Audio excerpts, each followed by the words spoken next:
Hoje nós vamos falar sobre um clássico para cada trope literária. Se você não sabe o que é trope literária, a gente vai explicar aqui, mas é uma coisa que eu descobri, né? Acabei conhecendo quando eu estava começando a retomar o hábito de leitura. E não, eu não fui sempre leitora, eu tive um processo aí de retomada do meu processo de leitura como um todo. Quando eu estava readquirindo o hábito de ler, eu pesquisei no YouTube algumas resenhas, alguns canais, me deparei com um monte de gente diferente, né? E em várias resenhas eu acabei me deparando com esse termo de trope literária e eu não sabia o que significava, ficava meio ali perdida no espaço-tempo. E encontrei daí um vídeo da Kabuki TV, que eu vou deixar aqui no card de descrição para vocês, que ela explica, né, o que é uma trope literária. Eu trouxe a definição aqui pra gente também, pra gente ter isso bem claro, tá?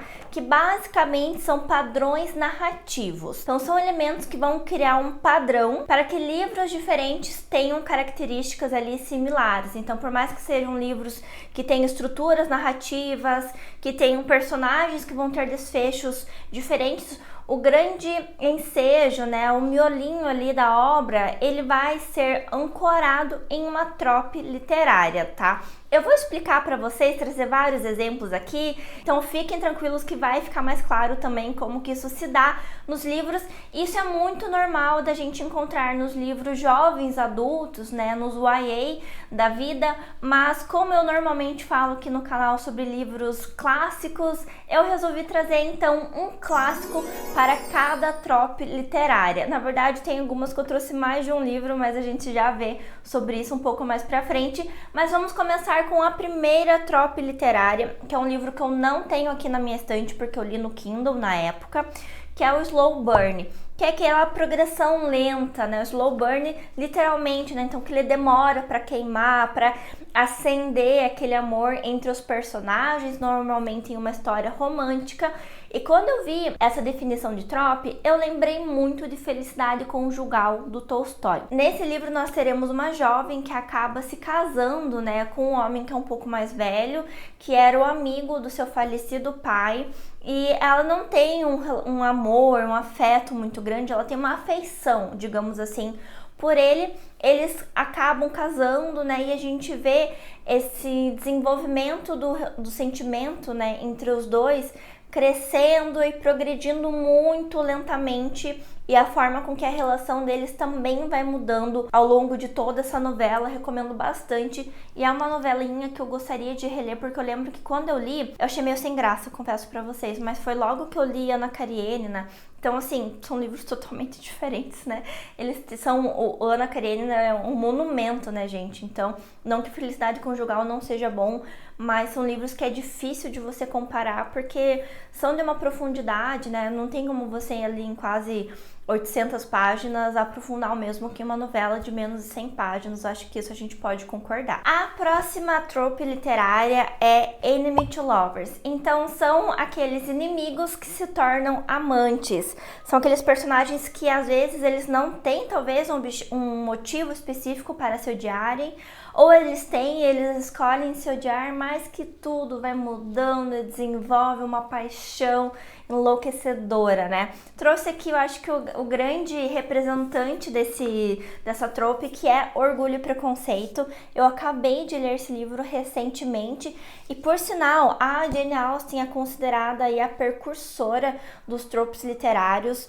Eu não li tanta obra dela assim para trazer ela como exemplo, mas duas das obras que eu trouxe estão figuradas aqui nessa lista, bem como Orgulho e Preconceito, que a gente vai ter então no nosso principal casal, que vão ter ali uma rusga, né? Ele chama ela de pobre, ela vê nele muito preconceito, isso ativa, né, o ápice do seu orgulho. Gente, o galo está cantando e são 3h10 da tarde. Eu não sei se vocês conseguem ouvir aí no vídeo, mas acabei perdendo a... Ó, de novo, acabei perdendo a atenção aqui, mas bora lá. Então a gente vai ter esse casal que é o puro suco do Enemy to Lovers, que no final eles vão acabar se tornando amantes, como nós já sabemos, nessa história aí imensamente conhecida na literatura. Outro livro que a gente vai ter também aqui, que vai ser um Enemy to Lovers, é em 1984. Sim, esse não é um livro que fala sobre romance, mas é um livro que vai ter um tipo de romance. Nós teremos nosso personagem principal, o Winston, vendo uma mulher em um determinado dia e querendo bater nela, querendo esmagar a cabeça dela com uma pedra, algo bem sutil assim. Personagem essa que ele não tem o porquê objetivamente odiá-la, ele odeia ela muito mais pelo que ela representa do que pela sua pessoa individualmente como sujeito. E eles vão desenvolver aqui um tipo de relacionamento, um tipo de romance. Então fica mais um exemplo também dessa trope literária. Avançamos para Childhood Friends to Lovers. São amigos de infância que se apaixonam. Eu trouxe aqui também outros dois exemplos. O primeiro em Frankenstein. Nós temos o Dr. Frankenstein, que ele vai acabar casando aqui com uma personagem que é a sua amiga, né, desde a infância. Então é o grande clichê, né, que a gente vai ter aqui.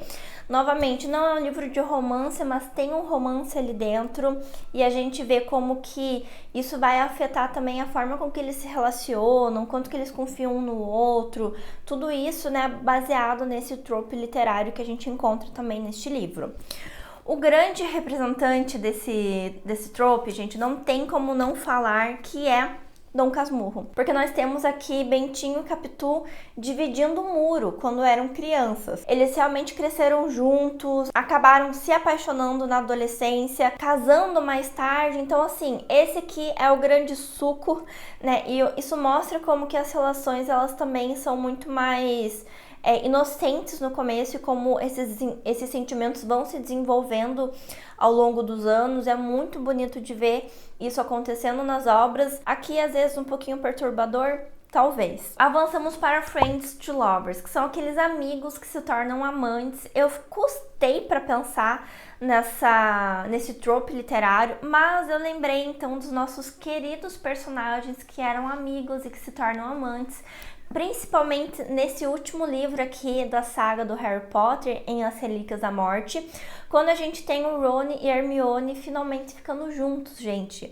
E, por sinal, eu não sei se o Harry Potter é considerado como clássico. No meu universo, em nós aqui, nossa turminha do recreio, eu considero que isso daqui é um clássico já pra mim, mas vocês podem não concordar e a gente continuar amigos, tá? Tá tudo bem. Nós vamos ter, então, esse casal, né, que vai se tornar um casal, mas essa amizade que é meio que aquela espezinhação, né? O Ron atentando a Hermione dando lição de moral no Ron, desde Harry Potter e a Pedra Filosofal, até então aqui o seu ápice, quando eles vão acabar ficando juntos. E eu não sei vocês, eu torcia bastante por esse casal. Eu gosto como que a Rowling acaba desenvolvendo isso na obra, porque é algo muito secundário que acontece, não é o principal ensejo aqui da obra, mas eu acho muito legal ver isso acontecendo e é um casal aí que eu torço. Sei que tem pessoas que não gostam desse casal, gente, mas eu gosto, tá? Eu tenho agora uma série de livros para enquadrar em romance proibido, gente, que é um romance proibido, não tem nenhuma explicação além dessas, e eu vou explicar o porquê disso. Se bem que nesse livro aqui talvez isso não fique tão claro, porque se eu explicar exatamente o porquê vai ser considerado spoiler, mas Judas se apaixona por uma personagem aqui que ele não poderia se apaixonar porque ele tem algum tipo de vínculo pré-existente com essa personagem que não é bem visto socialmente, né, esse tipo de relacionamento. Vou parar por aqui. Mas o marco zero do romance proibido é nada mais, nada menos do que Romeu e Julieta, gente, do Shakespeare. Que a gente tem, então, o Romeu e a Julieta sendo ali de famílias, né, rivais e que pregam, né, valores muito diferentes e que tem uma rixa familiar, mas que essa rixa não se aplica aos nossos personagens que acabam se apaixonando. Então, romance proibido sempre vai ter uma coisa ali que empaca, que acaba interferindo nesse relacionamento deles. Bem como eu trouxe aqui um livro que é O Senhor dos Anéis, A Sociedade do Anel, quando a gente tem o Aragorn comentando, né, do seu romance, da sua paixão por uma elfa, que é a Erin. Então, eles tendo ali, na verdade, um problema até mesmo de raça, né? Porque o Aragorn é um humano, a Erin, ela é uma elfa, então eles têm esse tipo já de entrave, porque se ela escolher ficar com ele, ela tem que abrir mão da sua imortalidade. Então, a gente tem aqui uma questão muito mais profunda que acaba impactando, né, nesse romance desses dois personagens. Gente, eu tô sedenta para fazer a releitura do Senhor dos Anéis. Eu só não comecei ainda porque eu não consegui encaixar, mas tô querendo fazer um projeto de lendo Tolkien. E o último representante desse trope literário, né, do romance proibido, é o Tristão e Isolda. O Tristão, nesse livro aqui, ele vai ser encarregado pelo rei para ir buscar a sua noiva, né, uma personagem que vai vir se tornar sua noiva.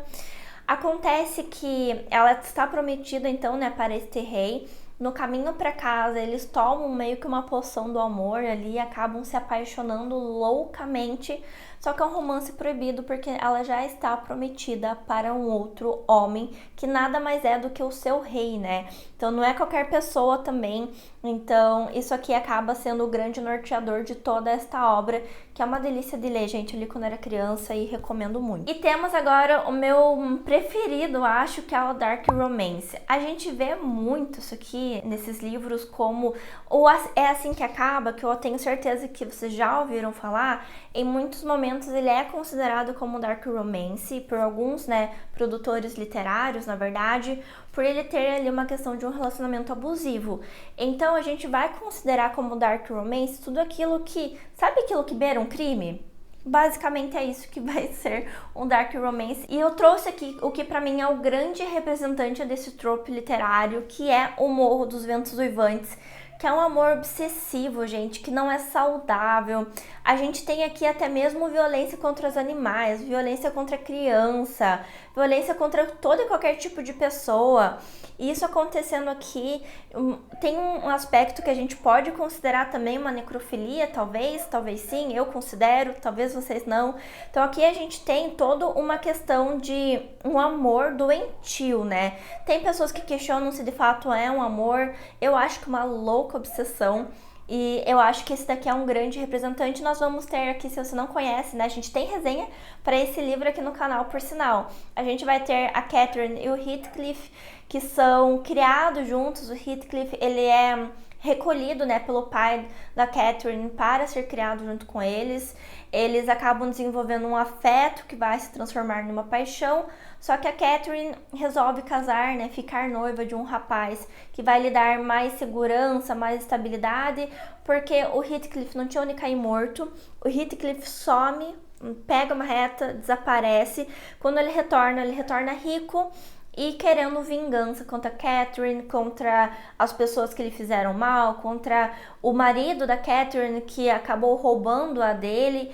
Então, assim, ele volta injuriado, então fica aqui também essa indicação. Não tem como falar de Dark Romance sem falar, gente, e quem já leu vai entender exatamente o que eu tô querendo dizer, que é a Crônica da Casa Assassinada do Lúcio Cardoso. Gente, aqui a gente vai ter incesto, necrofilia, a gente vai ter violência, a gente vai ter tudo que você pode aí, sabe aquelas coisas que quando você pensa te dá um embrulho no estômago? A gente vai ter aqui em Crônica da Casa Assassinada. A história vai se retratar, né, a história da família dos Menezes. A gente tem resenha também para esse livro aqui no canal, tá? A gente vai falar então da história dos Menezes, que um deles vai casar com uma moça chamada Nina, que ela é da capital do Rio de Janeiro. Isso aqui se passa, né, em uma cidade fictícia de Minas, do interior, né, de Minas. E daí a gente vai tendo então essa família sendo mudada por essa pessoa que vem de fora. É um romance epistolar, então são diversas cartas, né, diversos testemunhos, entradas de diário, todas essas formas aí diferentes de registro que vai narrando essa história pra gente. O que pra mim é mais legal e mais curioso nessa história é que a gente tem muita pouca informação, né, dita pela boca da própria Nina, né? Mas a gente acaba construindo todo esse universo imaginário de quem ela é pela narração, né, pela narrativa, na verdade, de todos esses outros personagens. O que eu acho que é incrível, assim, porque a gente termina o livro sem saber de fato quem era esta personagem. Mas tudo isso carregado de um Dark Romance pesadão. Avançamos para a aproximação forçada. Quando a gente fala em trope literário, a galera comenta bastante sobre aqueles romances que as pessoas, tipo, tem que trabalhar juntas, mas se odeiam. Tem, na verdade, isso também fake dating, quando a pessoa precisa simular um relacionamento com alguém ali de forma forçada, porque precisa ir em uma festa da família e não quer ir sozinha. Então, a aproximação forçada, ele acaba sendo ali um trope que reúne outros vários tropes embaixo dele. Mas eu trouxe aqui um livro que eu acho que representa um pouco isso, que é A Senhoria do Dostoiévski. Por quê, gente? Nós temos Ordinov, que é o nosso personagem principal, entrando o dia em uma igreja, vendo uma mulher que ele fica apaixonado por ela e ele tá precisando de um lugar para morar. Eis que ele dá uma stalkeada, descobre onde ela mora, bate na casa dessa mulher e fala: estou precisando de um lugar para morar. Então ele tem uma aproximação forçada com ela e a gente vai descobrir daí que ela mora com um homem que no início do livro a gente não sabe qual que é a natureza desse relacionamento, se é um pai, se tem algum tipo de relação amorosa, se é um amigo, se é um familiar, a gente não sabe.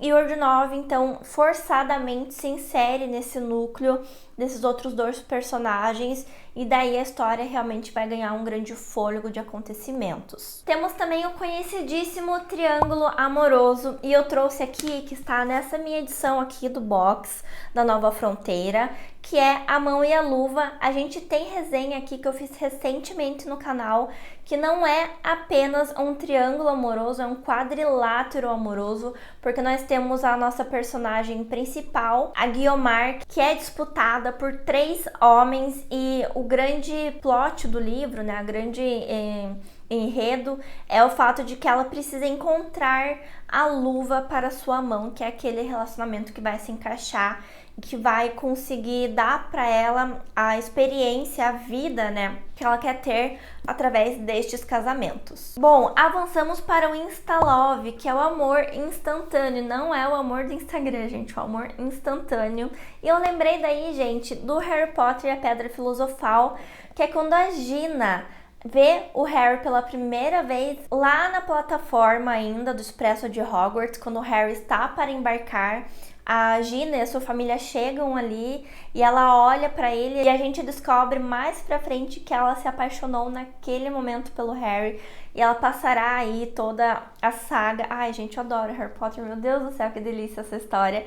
Ela vai passar os próximos livros também apaixonada por ele até o final, né, que vocês sabem qual é. Se vocês não sabem, por favor, gente, vão ler Harry Potter. Outro Instalove, gente, que eu trouxe aqui é o Noites Brancas do Dostoiévski. Aqui nós teremos o nosso sonhador, nosso personagem principal, que nas Noites Brancas de São Petersburgo acaba encontrando uma jovem em uma ponte e acaba conversando com ela, encontrando-a, né, ao longo de 3 noites para falar sobre a vida, o universo e os mistérios do coração, basicamente. E obviamente que ele vai se apaixonar logo de cara por ela. Mas para saber se esse relacionamento vai vingar, se ela corresponde a esse sentimento e o porquê dela estar naquela ponte, o porquê dele estar passando também por aquela ponte, você vai precisar ler o livro e a gente tem resenha para ele também aqui no canal. Bom, temos também, gente, o trope literário de segundas chances. Normalmente esse trope ele é mais correlacionado com pessoas um pouco mais velhas, por conta de ser algo de segunda chance mesmo, então tem que ter tido a primeira chance para a segunda chance acontecer, e isso carece às vezes de um passar de um tempo, né? Mas no primeiro livro que eu trouxe aqui, isso não necessariamente se aplica, que é os irmãos Karamazov. Aqui nós vamos ter então esses 3 irmãos e o senhor Karamazov, que é o pai, onde vai acontecer um crime, um deles será incriminado, né, será visto ali como o principal suspeito desse crime. E esse mesmo personagem, no começo, ele estava naquele vai, não vai, com a sua parceira amorosa, até que quando ele de fato é incriminado, né, e ela acredita, né, na sua inocência, ela dá uma segunda chance para o amor deles, e eu não consigo falar mais nada além disso, porque senão será um baita spoiler. Eu vou preservá-los, mas aqui a gente tem também um relacionamento, né, sendo baseado aí em segundas chances. Lembra que eu comentei que a Jane Austen ela ia voltar para esse vídeo? Aqui está ela então com seu Persuasão. Gente, é a sinopse do livro, né? Então a gente vai ter uma personagem que ela recebe um pedido de casamento quando ela era mais nova, ela foi persuadida a não aceitar. até o momento que esse antigo amor dela retorna. Então nós iremos descobrir se esse amor juvenil terá uma segunda chance ou não, mas esse livro aqui é a definição desse trope literário. O último trope literário, gente, é quem fez isso com você. É quando chega no momento da obra, isso não precisa ser necessariamente explicitamente dito, mas é aquele momento que você olha assim e vê aquela pessoa perturbada, quebrada, destruída emocionalmente de alguma forma, que você se questiona, cara, quem que fez isso com você? O que que aconteceu com você para você chegar nesse nível? Então eu trouxe um livro aqui que eu acho que representa bastante isso, tá? Que é O Grande Gatsby. Nós vamos ter então o Grande Gatsby sendo esse personagem extremamente enigmático, né? A gente tem a narração aqui dessa história acontecendo por um outro personagem que vai morar ao lado da casa do Sr. Gatsby. A gente tenta descobrir então quem que é esse personagem e a grande pergunta, tá, do que aconteceu com esse cara para esse cara se tornar quem ele é realmente aí a principal questão de todo o livro. Nós teremos uma resposta mais pra frente e para isso vocês precisam também ir para a obra, e essa obra ela será relida por mim ainda este ano também, porque eu quero fazer as pazes com o Grande Gatsby. O último livro dessa nossa lista aqui será O Netochka Nesvanova, do Dostoiévski, porque nós temos essa personagem acontecendo de tudo com ela desde que ela era criança, ela sendo realmente muito negligenciada pelos seus familiares, por aqueles que amavam ela, pelas famílias que acabam acolhendo-a. Então a gente fica olhando assim, e quem fez isso com você, sabe? Quantas pessoas lhe machucaram? E acabei de pensar também que outro livro que se enquadraria nesse aspecto também é o Jane Eyre, da Charlotte Brontë, porque também tem essa pegada de uma pessoa ser realmente muito maltratada e ela chega em um momento da vida assim realmente transformada por esses traumas, que é o mesmo que acontece aqui com Netochka Nesvanova. E é plausível da gente olhar assim, cara, o que aconteceu com você? Quem fez isso com você? E foram muitas as pessoas que fizeram isso, tanto com Netochka Nesvanova quanto com a nossa querida Jane Eyre, da Charlotte Brontë. Bom, pessoal, espero que vocês tenham gostado desse vídeo de hoje. Eu adorei fazer, adorei pesquisar e separar as obras, pensar aqui qual livro se enquadra em cada trope literária.